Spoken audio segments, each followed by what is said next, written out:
Hello friends, வணக்கம். நான் உங்கள் லோகேஸ்வரி சிம்பு பேசுகிறேன். நாம் இன்றைக்கி ஒரு சூப்பரான இன்ஃபர்மேஷன் தாங்க பார்க்க போகிறோம். இது பார்த்திங்கன்னா நம்ம ரேஷன் கடைக்கான வேலைக்கு அப்ளை பண்ணியிருப்போம்.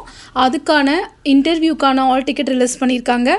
அந்த ஆல் டிக்கெட் எப்படி டவுன்லோட் பண்ணுறதுன்றதை பற்றி தாங்க பார்க்க போகிறோம்.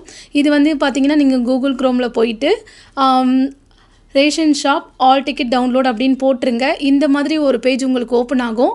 இதில் நீங்கள் எந்த டிஸ்ட்ரிக்கோ அந்த இடத்துல போனீங்கன்னா டவுன்லோட் நவ் அப்படின்னு இருக்குது பார்த்தீங்களா, இதை ஓப்பன் பண்ணிக்கோங்க. இதை ஓப்பன் பண்ணதுக்கப்புறம் பார்த்தீங்கன்னா நோட்டிஃபிகேஷன் ரெக்யூமெண்ட் ஃபார் ஆஃப் சேல்மேன் அப்படின்னு இருக்குது. இன்டர்வியூ ஆல் டிக்கெட்னு இருக்குது. இதுக்கு பார்த்திங்கன்னா பேக்கர்ஸோட இன்டர்வியூ ஆல் டிக்கெட் இருக்குது. இதில் நீங்கள் எந்த வேலைக்கு அப்ளை பண்ணியிருந்தீங்களோ அதை ஃபஸ்ட்டு ஓப்பன் பண்ணிக்கோங்க. இங்கே போய் நீங்கள் கிளிக் பண்ணிங்கன்னா ஓப்பன் ஆகிடும். இந்த இடத்துல உங்களோட யூசர் ஐடி பாஸ்வேர்டு கேட்டிருக்காங்க. உங்களோட யூசர் ஐடி பார்த்தீங்கன்னா நீங்கள் அப்ளை பண்ணும்போது உங்களுக்கு ஒரு அப்ளிகேஷன் ஃபார்ம் கொடுத்துருப்பாங்களே, அதுலேயே இருக்கும் பாருங்கள் அந்த அப்ளிகேஷன் நம்பரு யூசர் ஐடி அப்படின்ட்டு. இங்கே பாஸ்வேர்டு கேட்டிருப்பாங்க. பாஸ்வேர்டு ஞாபகம் இருந்தால் போடுங்க. அப்படி இல்லைன்னு பார்த்தீங்கன்னா உங்களோட டேட் ஆஃப் பர்த் கொடுத்துருங்க.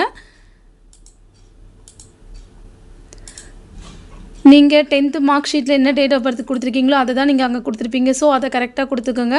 கொடுத்துட்டு சப்மிட் கொடுத்துருங்க. கொடுத்துட்டிங்கன்னா உங்களுக்கு இந்த மாதிரி ஒரு பேஜ் ஓப்பன் ஆகும். இதில் தான் நம்ம ஆல்ரெடி அப்ளை பண்ணியிருப்போம். இந்த இடத்துல போனீங்கன்னா உங்களோட அப்ளிகேஷன் கூட தேவைன்னா நீங்கள் டவுன்லோட் பண்ணிக்கலாம். இதுக்கு கொஞ்சம் கீழே போய் பார்த்தீங்கன்னா உங்களுக்கு டவுன்லோட் இன்டர்வியூ ஆல் டிக்கெட் இருக்குது பார்த்தீங்களா, இதை போய் நீங்கள் ஓப்பன் பண்ணிங்கன்னா உங்களோட ஆல் டிக்கெட் ஓப்பன் ஆகிடும். Okay friends, thank you.